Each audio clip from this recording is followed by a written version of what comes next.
Hello বন্ধুরা, কিরকম আছেন সবাই? আশা করি সবাই অনেক ভালো আছেন। 15,000 টাকা বাজেটে বাংলাদেশের মার্কেটে অনেক ফোন রয়েছে, কিন্তু এর মধ্যে আপনার জন্য কোনটা বেস্ট হবে? যেমন আপনি গেমিং, ক্যামেরা ইত্যাদি ফোন খুঁজছেন, তাহলে আর কোথাও যেতে হবে না। আজকে আমি আপনাদেরকে কিছু এমন ফোন সাজেশন করব যেটা আপনি 2025 সালে এসে অনায়াসে কেনার চিন্তাভাবনা করতে পারেন। তো চলুন ভিডিওটি শুরু করা যাক।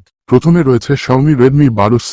এর ফিচারের কথা যদি বলি, এতে রয়েছে 6.71 inch IPS LCD, resolution 720x1650 pixel, processor MediaTek Helio G85, 12 nanometre, camera পেছনে ডুয়াল ক্যামেরা সেটআপ, 50 মেগাপিক্সেল, সামনে 5 megapixel selfie camera, battery 5000 mAh battery, 10 watt fast charging সমর্থন, অপারেটিং সিস্টেম MIUI 13 সহ অ্যান্ড্রয়েড 12, ডাইমেনশন ও ওজন 8.8 মিলিমিটার, ওজন 192 গ্রাম, পিছনে fingerprint sensor, dual SIM সমর্থন করে। এই ফোন দিয়ে আপনি অনেক ভালো গেমিং করতে পারবেন, কারণ এখানে রয়েছে মিডিয়াটেকের G85 প্রসেসর, যা গেমিংয়ে অনেক ভালো পারফরম্যান্স দিয়ে থাকে। আমাদের লিস্টের দ্বিতীয় নম্বরে রয়েছে Realme Narzo 60i। এই ফোন দিতে রয়েছে 6.5 inch IPS LCD, resolution 720x1600 pixel, processor হিসেবে রয়েছে Unisoc SC9863A octa core, RAM ও স্টোরেজ 4GB র্যাম এবং 64GB ইন্টারনাল স্টোরেজ মাইক্রোএসডি কার্ডের মাধ্যমে বর্ধিত করা যাবে। ক্যামেরা পেছনে dual camera setup, 8 megapixel wide plus AI lens, সামনে 5 megapixel selfie camera, battery 5000 mAh, operating system MIUI Go edition সহ অ্যান্ড্রয়েড 11, ওজন 196 গ্রাম। এই ফোনটি ফেস আনলক, ডুয়াল সিম সমর্থন করে। এই ফোন দিয়ে চাইলে আপনি টুকটাক গেমিং এর পাশাপাশি ক্যামেরা দিয়ে ভিডিও করতে পারবেন। আমাদের লিস্টের তৃতীয় নম্বরে রয়েছে স্যামসাং গ্যালাক্সি S05s।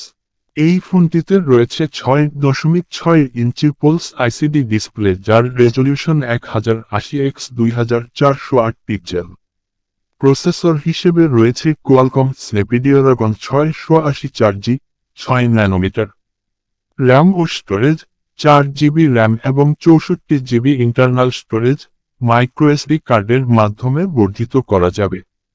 এর ক্যামেরায় রয়েছে 50 megapixel wide plus 2 megapixel plus 2 megapixel, সামনে 8 megapixel selfie camera. Battery 5000 mAh battery, 25 watt fast charging সমর্থন। Operating system One UI Core 5 সহ অ্যান্ড্রয়েড 13, ওজন 193 gram, side mounted fingerprint sensor, dual SIM সমর্থন। চাইলে আপনি এই ফোন দিয়ে অনেক ভালো গেমিং করতে পারবেন। আমাদের লিস্টের চতুর্থ নম্বর রয়েছে ইনফিনিক্স হট 40 Play। এই ফোনটিতে রয়েছে 6.82 ইঞ্চি IPS LCD, resolution 720x1640 pixel. Processor হিসেবে রয়েছে MediaTek Helio G85, যেটা গেমিংয়ের জন্য মোটামুটি ভালো। র্যাম ও স্টোরেজ 4GB র্যাম এবং 64GB ইন্টারনাল স্টোরেজ মাইক্রোএসডি কার্ডের মাধ্যমে বর্ধিত করা যাবে। ক্যামেরা পেছনের dual camera setup, 13 megapixel wide plus AI lens, সামনে 8 megapixel selfie camera. Battery 6000 mAh battery, 18 watt fast charging সমর্থন। অপারেটিং সিস্টেম XOS 10 সহ অ্যান্ড্রয়েড 11। সর্বশেষ যে ফোনটি রয়েছে সেটি হল টেকনো স্পার্ক 10C। এই ফোনের সম্পর্কে যদি বলতে চাই তাহলে display 6.6 inch IPS LCD, resolution 720x1612 pixel, 90 Hz refresh rate, processor Unisoc T606, 12 nanometre, octa core CPU 2x 1.6 GHz Cortex 75 এবং 6x 1.6 GHz Cortex 55।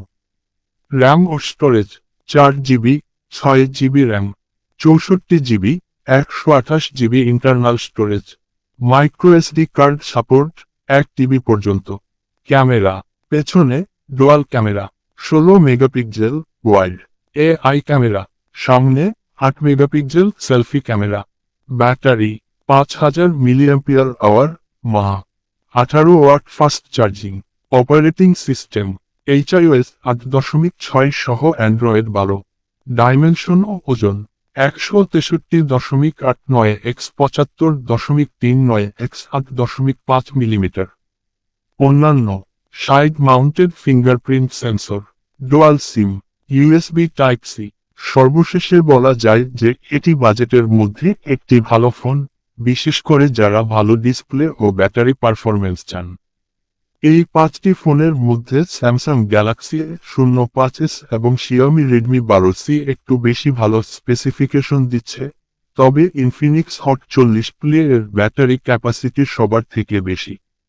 আপনার যদি ব্যাটারি লাইফ বেশি প্রয়োজন হয়, তাহলে ইনফিনিক্স হট 40 প্লে, আর যদি গেমিং বা পারফরম্যান্স চান, তাহলে রেডমি 12C বা স্যামসাং গ্যালাক্সি S05s ভালো হবে। আপনার যদি বিশেষ কোনো ফোন পছন্দ হয়ে থাকে বা আরও কোনো প্রশ্ন থাকে, জানাবেন।